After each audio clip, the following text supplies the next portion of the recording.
তুমি এখানে বসো, তোমার একটা ছবি তুলে দিই। তোমার পূর্ব বংশীয় লোকদের সাথে এখানে উঠবে তুমি। আর তুমি এখানে বসো, তোমার একটা ছবি তুলে দিই। এখানে আসো, এখানে দাঁড়াও, এখানে দাঁড়াও, এখানে দাও, এই যে মাঝখানে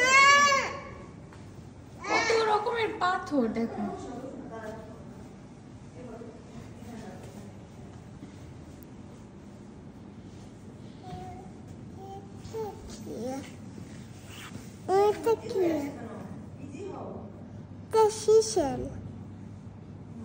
এগুলা রক।